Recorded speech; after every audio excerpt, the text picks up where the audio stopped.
Everyone, welcome back to another video of life science geology. आज इस video में हम स्टार्ट करने वाले हैं बीएससी फाइनल ईयर का पेपर फर्स्ट यूनिट 5 हम पढ़ने जा रहे हैं, जिसका हमारा पहला टॉपिक होगा migration in fishes.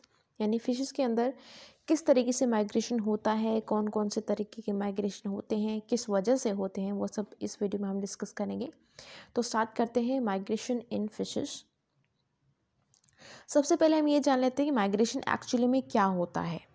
In ecology, it is an animal behavior of mass movement of animals from one place to another. अगर हम इकोलॉजी की बात करें तो ये एक तरीके का एनिमल बिहेवियर होगा, जिसमें एनिमल जो है मास मूवमेंट करते हैं। मास मूवमेंट का मतलब आप समझते हो, एक ही स्पेसिस के बहुत सारे एनिमल जो हैं वो मूवमेंट करेंगे, एक जगह से दूसरी जगह ट्रैवल करेंगे। इस प्रोसेस को हम क्या बोलते हैं? माइग्रेशन। अब माइग्रेशन किस वजह से होता है, पर्पज़ क्या होता है माइग्रेशन का, तो वो वेरी करता है। या तो वो रिप्रोडक्शन के लिए करते हैं, या फीडिंग के लिए करते हैं, या फिर क्लाइमेटिक कंडीशन की वजह से करते हैं। तो ये जो है पर्पज़, ये अलग अलग हो सकते हैं स्पीसीज टू स्पीसीज, और ये एनिमल टू एनिमल ये वेरी करते हैं, ठीक है। लेकिन माइग्रेशन एक्चुअली में क्या होता है? एक जगह से दूसरी जगह ट्रैवल करना ही माइग्रेशन होता है।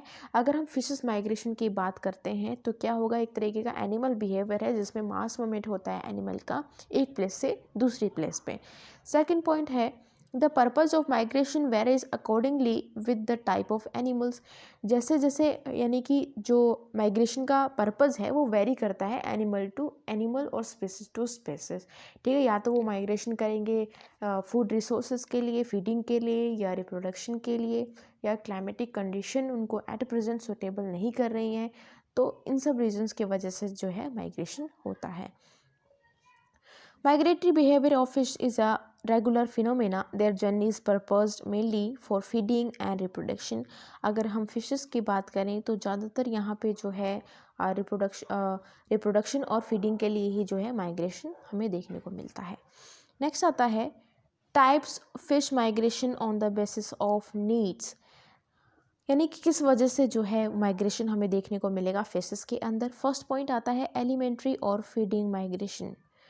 Migration for such of feeding ground, it occur when food resources get exhausted.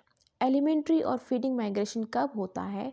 जब एट प्रेजेंट यानी कि जिस भी सिचुएशन में जो फिशेस हैं वो रह रही होती है, वहाँ पे फूड रिसोर्सेज डिप्लीटेड होने लगते हैं, एग्जॉस्टेड होने लगते हैं, कम होने लगते हैं, हम बोल सकते हैं। तो ये कुछ वजह होती है कि अपने फूड रिसोर्सेज की पूर्ति करने के लिए वो एक जगह से दूसरी जगह पे ट्रैवल करेंगी, या एक जगह से दूसरी जगह पे माइग्रेट करेंगी। तो ये एक रीज़न होता है जिसको हम बोलेंगे फीडिंग माइग्रेशन। जो फूड रिसोर्सेज को पाने के लिए जो है जो माइग्रेशन किया जाता है उसको हम एलिमेंट्री या फिर फीडिंग माइग्रेशन कहते हैं।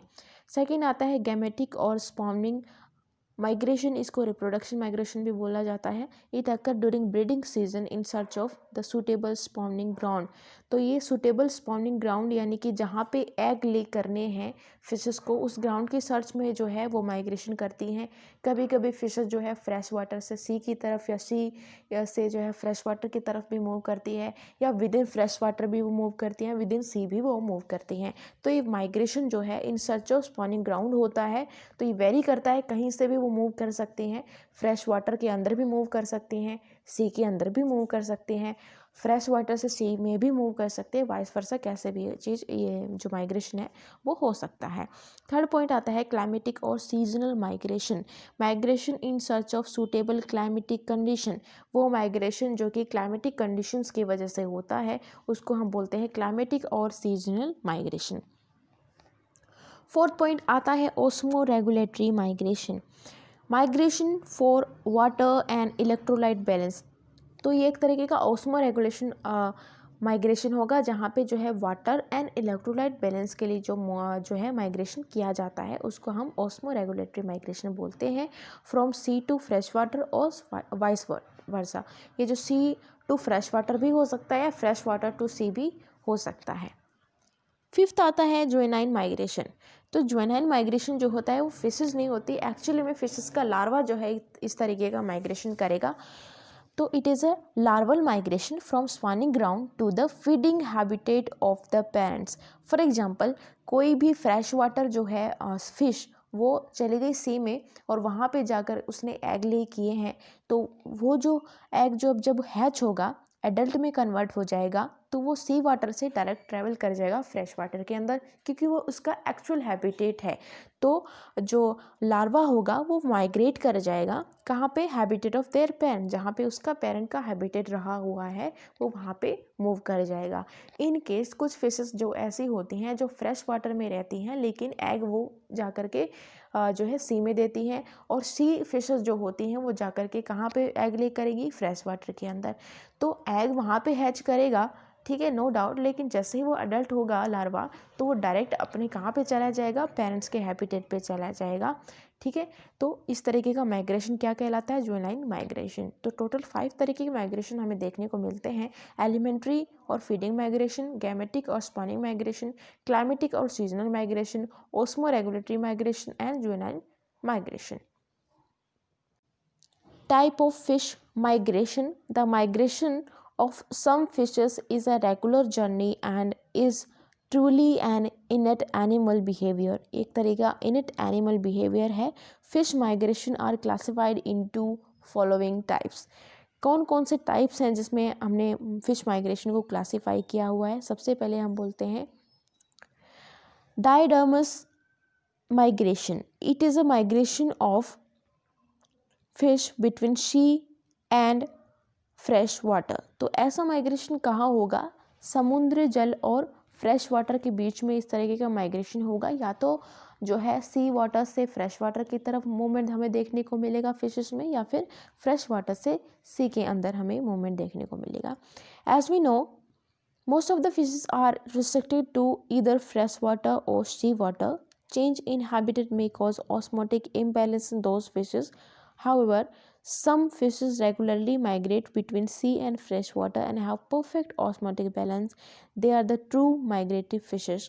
ठीक है, तो अगर हम कोई भी फिश जो है सी के अंदर रहती है, या कोई भी फिश जो फ्रेश वाटर के अंदर रहती है, तो वो हैबिचुअल होती हैं उस हैबिटेट के। लेकिन जब यहाँ पे हैबिटेट चेंज हो जाता है, यानी कि सी वाटर से अगर वो फ्रेश वाटर की तरफ जा रही है या फ्रेश वाटर से सी की तरफ जा रही है, तो डेफिनेटली वहाँ पे क्या होगा, ऑस्मोटिक इम्बैलेंस होगा, ठीक है। लेकिन जो फिशेस जो कि ट्रूली माइग्रेटरी फिशेस होती हैं, यानी कि जो माइग्रेट करती रहती हैं, वो फिशेस में क्या होगा, एक परफेक्ट हमें जो है ऑस्मोटिक बैलेंस देखने को मिलेगा, ठीक है। तो ऐसे फिशेस को हम बोलते हैं ट्रू माइग्रेटरी फिशेस। अब बात करते हैं डायडर्मस माइग्रेशन की फर्दर। ये 2 तरीके का होता है। कौन कौन सा? पहला आता है एनाडर्मस माइग्रेशन। एनाडर्मस माइग्रेशन से हम क्या समझते हैं, it is the migration of marine fishes from sea to fresh water और स्पॉनिंग, ठीक है। तो इस तरह के माइग्रेशन कहाँ होगा, from sea water to fresh water, यानी कि समुद्री जल से जो है वो फ्रेश वाटर की तरफ मूव करेंगी फिशेस, ठीक है। तो सी वाटर से वो फ्रेश वाटर की तरफ मूव करेंगी जब फिशेस, तो ऐसे माइग्रेशन को हम बोलते हैं एनाडर्मस माइग्रेशन, ठीक है।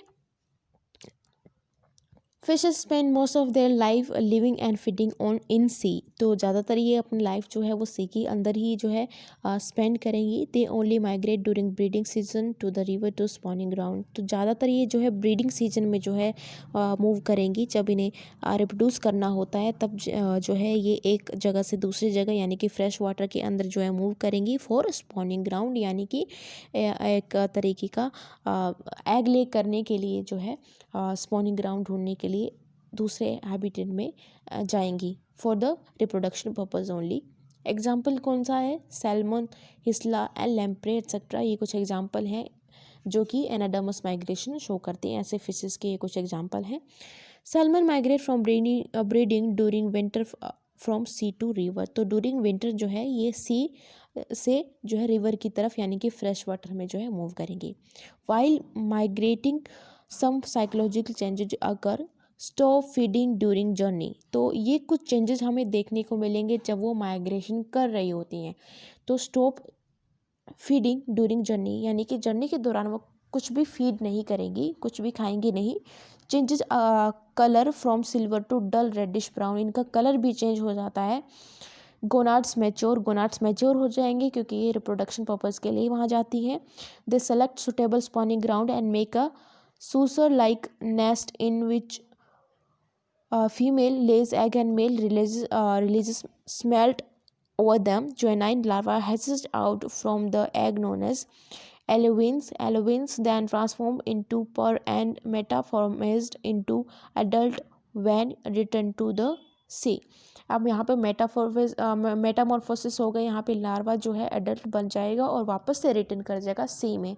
ठीक है, तो हैच ये कहाँ होगा, जहाँ पे ये ले हुआ है यानी कि फ्रेश वाटर में, लेकिन जैसे ही एडल्ट होगा ये वापस से जो है सी में ट्रैवल कर जाएगा। नेक्स्ट अनदर टाइप जो हमें देखने को मिलता है वो होता है catadromous migration.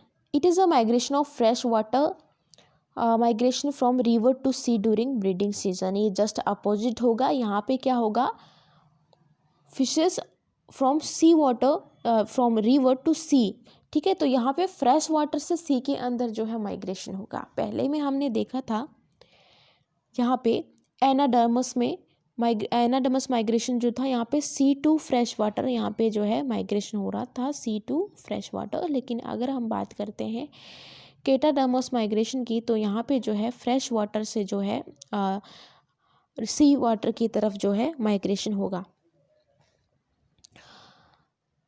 Both European eel and the American eel migrate from the continental river to Sargasso Sea of Bermuda in South Atlantic for spawning, crossing Atlantic Ocean. Before and during migration, some psychological changes occur in their body, deposit large amount of fat in their bodies which serve as reserve food during the journey. तो जिस तरीके से हमने देखा था एनाडर्मस में किस तरीके के चेंजेस देखने को मिले थे ड्यूरिंग माइग्रेशन, उसी तरीके से कैटाडर्मस माइग्रेशन में भी जो फिशेस होती हैं उनमें अलग अलग तरीके के चेंजेस देखने को मिलेंगे। जैसे कि एक लार्ज अमाउंट ऑफ फैट इकट्ठा कर लेती हैं बॉडी के अंदर, जो कि एक तरीके का फूड रिजर्व होता है। Colour changes from yellow to metallic silvery grey. Digestive tract shrink and stop feeding. Eyes get enlarged, vision sharpen, बड़ी हो जाती हैं आँखें और विजन का शार्प हो जाता है। Other sensory organ also become sensitive. Skin serves respiratory organ. Gonads get mature and enlarged. They lay egg in suitable spawning ground and are fertilized by male. After spawning they die. The larva hatch out and develop into young eel and finally return to river. ठीक है, तो ये सी की तरफ move कर रही है। तो जब ये मूव करती हैं तो अलग अलग तरीके के इनमें चेंजेस हमें देखने को मिलेंगे। जैसे कि ये किसी भी तरीके का फीडिंग नहीं करेंगी ड्यूरिंग माइग्रेशन। ठीक है, कलर इनका चेंज हो जाता है और इनका जो डाइजेस्टिव ट्रैक है वो भी श्रिंक हो जाता है। ठीक है, सिकुड़ जाता है। आइज़ जो है बड़ी हो जाती हैं, विजन इनका शार्प हो जाता है।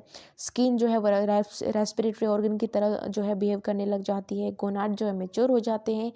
जो एग है ये कहाँ पे देगी, ये सी वाटर के अंदर जो है इन्हें प्लेस मिलेगा, वहाँ पे स्पॉनिंग ग्राउंड में ये जो है एग ले करेंगी और जैसे ही एग हैच होंगे, एडल्ट होंगे, वापस से वो रिवर में रिटर्न कर जाएंगे, यानी कि फ्रेश वाटर में ट्रैवल कर जाएंगे। ठीक है, नेक्स्ट आता है potamodromous migration. It is a fresh water migration of fishes from one habitat to another for feeding और स्पॉनिंग। तो ये फ्रेश वाटर में ही जो है माइग्रेशन होगा विद इन फ्रेश वाटर। ठीक है, एक जगह से दूसरी जगह के अंदर। क्रैब्स और कैटफिशेस के कुछ एग्जांपल है। थर्ड आता है ओशियानोडर्मस माइग्रेशन। ये विद इन सी होता है। It is the migration of fish within sea in research of suitable feeding and spawning ground. ठीक है, तो विद इन सी यानी कि समुद्र के अंदर ही यहाँ पे सूटेबल फीडिंग जहाँ पे इनको मिलेगी या स्पॉनिंग ग्राउंड जहाँ पे मिलेगा, जहाँ पे एग ले कर सकती हैं, तो उसकी सर्च में जो है ये विद इन सी जो है माइग्रेशन करेंगी। क्लोपिया, थॉमस एंड टूना, ये कुछ इसके एग्जाम्पल हैं। ठीक है, फोर्थ आता है latitudinal migration. It is a migration of fish from north to south and vice versa. It is a climatic migration. Example swordfish migrate north in spring and south in autumn. तो ये जो है इस तरह के migration जो है ये नॉर्थ टू साउथ या फिर साउथ टू नॉर्थ होगा। ठीक है, ये क्लाइमेटिक माइग्रेशन होगा, यानी कि जब क्लाइमेटिक कंडीशन सूटेबल नहीं होंगी फिशेस के लिए तब वो माइग्रेशन करेंगी। फिफ्थ आता है vertical migration. It is a daily migration of fishes from deep to surface और vice versa for food protection and spawning. तो इस तरह के माइग्रेशन जो है बहुत ही उनके बिहेवियर में होता है फिशेस के, इसीलिए इसको डेली माइग्रेशन बोलते हैं, क्योंकि ये जो है डीप सी से लेकर के एकदम सरफेस पे आ जाती हैं, सी के सरफेस पे आ जाती हैं। ठीक है, तो ये इनका जो पर्पज़ है नीचे से ऊपर आने का, ये वेरी करता है। जैसे कि या तो प्रोटेक्शन के लिए आएंगी, अगर इन्हें नीचे की तरफ डेंजर है तो, या फिर ऊपर की तरफ डेंजर है तो ये इस तरीके का मूवमेंट करती रहती हैं। ठीक है, और फूड की सर्च में भी आ सकती हैं। Swordfish usually move vertical downward to greater depth of the for food. ठीक है, shoreward migration, it is a migration of fish from water to land. However, it is a temporary migration. Eel migrate from one pond to another pond by moist meadow grass. It is a migration of fish from water to land. तो इस तरह का migration कहाँ होगा? Water to land. ठीक है, water से ज़मीन की तरफ इस तरीके का मूवमेंट होगा और ये टेम्पररी मूवमेंट होगा। क्लियर है? तो इस तरह की माइग्रेशन जो है फिशेस में हमें देखने को मिलते हैं। इस वीडियो में इतना ही। Thank you so much for watching this video. I will see you in the next one.